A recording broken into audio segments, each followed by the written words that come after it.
नमस्कार, स्वागत है आपका अखंड गौरव न्यूज में। मैं हूं विनोद गुप्ता गौरव।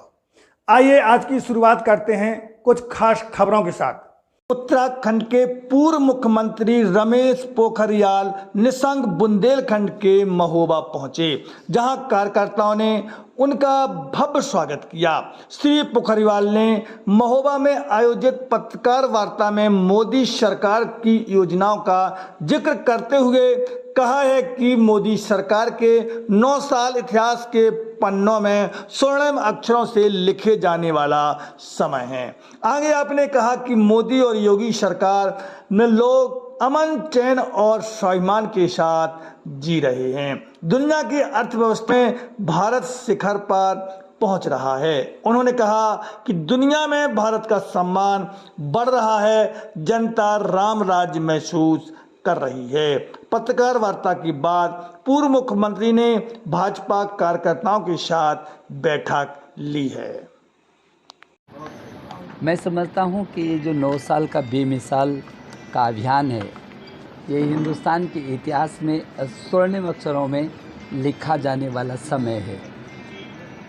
भारत के यशस्वी प्रधानमंत्री नरेंद्र मोदी जी के नेतृत्व में जिस तरीके से 2014 के बाद 9 वर्षों तक लगातार शासन, सुशासन, गरीब कल्याण की जो योजनाएं हुई हैं और जिस तरीके से आम आदमी के चेहरे पर मुस्कान लाने की न केवल कोशिश की गई बल्कि उसका रिज़ल्ट भी दिया गया, और गरीब से लेकर और अमीर तक और अंतिम छोर तक के व्यक्ति से लेकर और दुनिया के शिखर तक कोई भी जाति, धर्म, क्षेत्र, आप जिस रूप में भी आप देखेंगे, देश के अंदर एक नया उमंग पैदा हुई है। देश ने नई करवट ली है।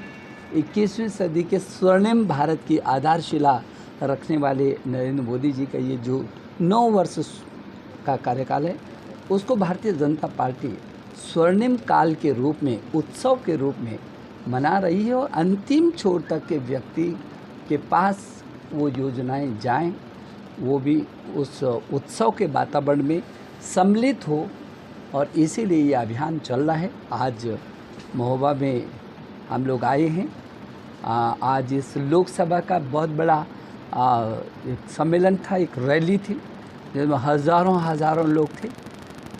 वो संपन्न होने के बाद आज महोबा में भारतीय जनता पार्टी कार्यालय में भी और यहाँ के प्रमुख और गणमान्य लोगों से संपर्क से आज जो हमारा समर्थन ये अभियान भी चलेगा, और कल योग दिवस के रूप में आज सुबह उसमें भी सम्मिलित होंगे। लेकिन मुझे इस बात की खुशी है कि इस क्षेत्र में जब से मोदी और योगी ये दोनों गवर्नमेंट आई हैं, तब से अमन चैन है। लोग स्वाभिमान के साथ, सम्मान के साथ न केवल जी रहे हैं बल्कि क्षेत्र में विकास के द्वार खुले हैं। जो पहले क्षेत्र बिल्कुल ऐसा लगता था कि अब इस क्षेत्र में कुछ होगा या नहीं होगा, पलायन था, जो अच्छे लोग थे वो बाहर जा रहे थे, उद्योग आ नहीं रहे थे। अब जिस तरीके से यहाँ की अवस्थापना का विकास हो रहा है, हजारों करोड़ की लागत से एक्सप्रेस वे बन रहे हैं, और जिस तरीके से अभी नई योजनाएं बनी हैं, निश्चित रूप में बुंदेलखंड का पूरा क्षेत्र निकट उनके पास प्रस्ताव आए हैं निवेश के 35 लाख करोड़, और निश्चित रूप में ये पूरी जो घाटी है जिसमें पूरे देश और दुनिया के लोग आना चाहते हैं, इसमें निवेश करना चाहते हैं। यहाँ के लोगों के हाथों में काम मालूम है। मैं समझता हूँ उसकी सस्ती दवाइयों से लेकर जो प्रधानमंत्री जन औषधि केंद्र हैं, बहुत सस्ती दवाइयाँ, और इतना ही नहीं तो आयुष्मान भारत के तहत कोई गरीब दवाई के अभाव में दम तोड़ता नज़र नहीं आएगा। इसलिए आयुष्मान भारत में 5 लाख रुपए तक जो है उसकी सुरक्षा, स्वास्थ्य सुरक्षा के लिए जो अभियान चल रहा है, खाद्यान्न से लेकर के स्वास्थ्य से लेकर शिक्षा तक।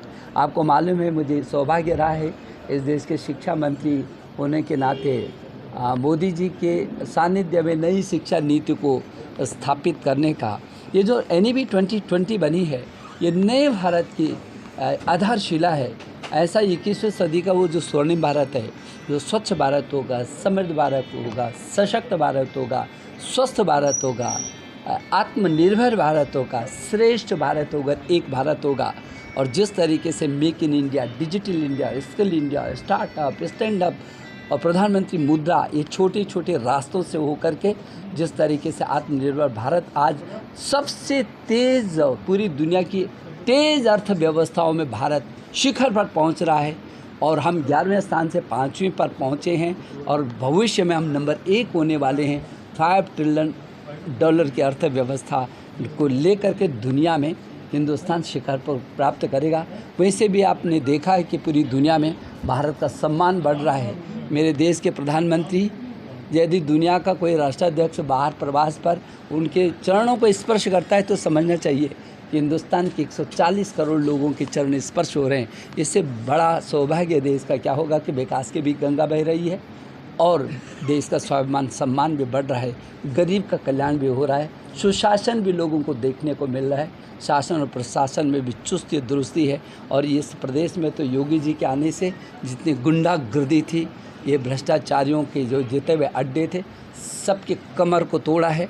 उधर देश का प्रधानमंत्री तेज़ी से काम कर रहा है, इधर हमारे योगी जी बहुत मुस्तैदी से लगे हुए हैं और निश्चित रूप में जनता के लिए ये राम राज से बढ़ कर के क्या हो सकता है लोग महसूस कर रहे हैं। चैनल को सब्सक्राइब करें, वीडियो को लाइक कमेंट ज़्यादा से ज़्यादा शेयर करें। खास खबरों के लिए देखते रहें अखंड गौरव न्यूज, साहस सच कहने का।